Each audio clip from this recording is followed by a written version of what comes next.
Good afternoon. Greetings from Zhongshan, Guangdong, China.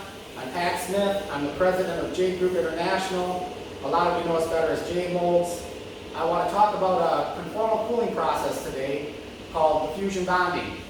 People generally think of conformal cooling as 3D printed inserts. That's a process we do too. It's a great process.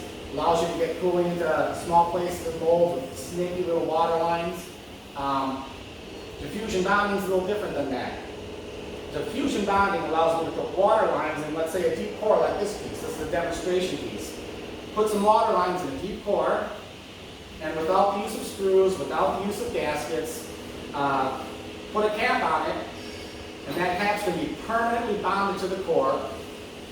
The joint there is going to be one of the strongest pieces in the steel.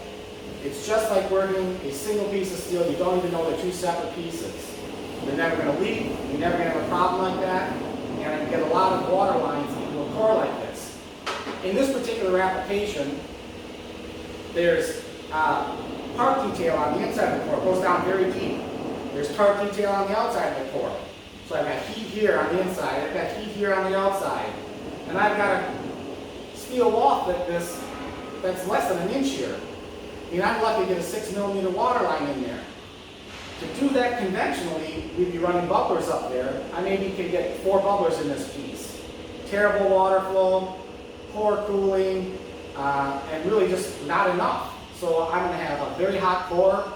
I'm going to have a long cycle time. I'm going to have shock inconsistency. I'm going to have a small process window. I'm going to be fighting with warp and deformation.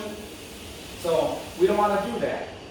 We want to build a mold that runs fast, runs consistently. And to do that, primarily we need to get a lot of water into this deep core. So in the diffusion bonding process, I actually can't diffusion bond this particular piece. I made this piece just as a demonstration here. In diffusion bonding, you've got to press it as these carbon composite platens. Those platens are very brittle. So if I put a small piece in there, my platens are going to fracture. I need a very large piece to put in my diffusion bonding press. So I have to start, this block of steel is designed to make, you can see the detail on top is the same, 4 cores out of this big block of steel. So I get a big block of H13, wire in my water lines, I cut in my channels, I've got 8 full water lines per channel, tons of turbulent flow, 4 ins, 4 outs essentially. I have a cap piece. I've ground the surface of this piece very, very smooth. The cap piece goes on, and it goes to the diffusion bonding press.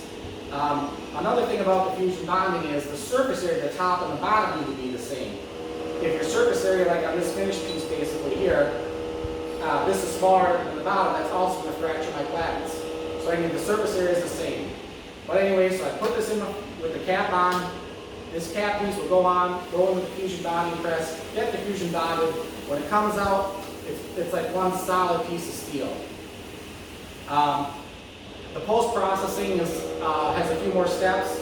My hardness after diffusion bonding is inconsistent throughout the piece. So I've got to take a step, send it out for annealing. We'll bring it back kind of like a pre-hardened piece of steel, 34 Rockwell, 36 Rockwell. But the big thing is it's consistent hardness. We take that big block of steel now, the cap's permanently bonded, we rough machine out the parts, send those rough machine parts out for conventional hardening.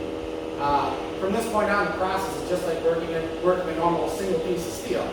Conventional hardening comes back, we do the finish machining, grinding outside, do the EDM work, add in the ribs and everything, fit it up, get in the press, and test the mold. So again, diffusion bonding compared to conventional waterline, baffles, bubblers, allows you to get a lot more water lines in the same area. It's technically 2 different pieces of steel, but after diffusion bonding they behave, they machine up, they act just like one single piece of steel. The bond's going to last forever. So again, it's a great way to avoid all those problems of shrink, inconsistent cycle time, warp, all the problems you get from overheated, hot, deep cores. If you do those types of molds, and you'd like to contact us, the website is www.jademolds.com, JADEMOLDS.com. You can send me an email directly, Patrick at jbolts.com. But we'd love to help you out with this process. It works great.